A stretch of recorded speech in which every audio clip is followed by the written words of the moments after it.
Hi guys! Sinong kakilala sini?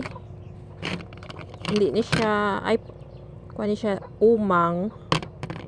Pero, ginakaon niya nga umang.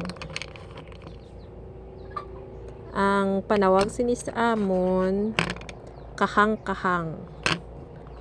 Kauyon mga kamo ni guys.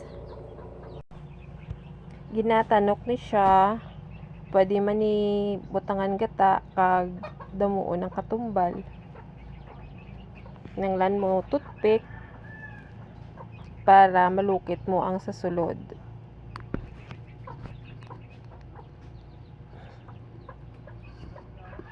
Muna siya nan. Muna sa sulod.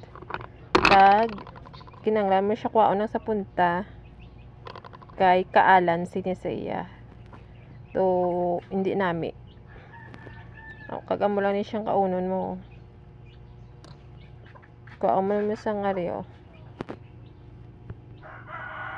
Nan. Nan. Muna ni siya ang kahang-kahang.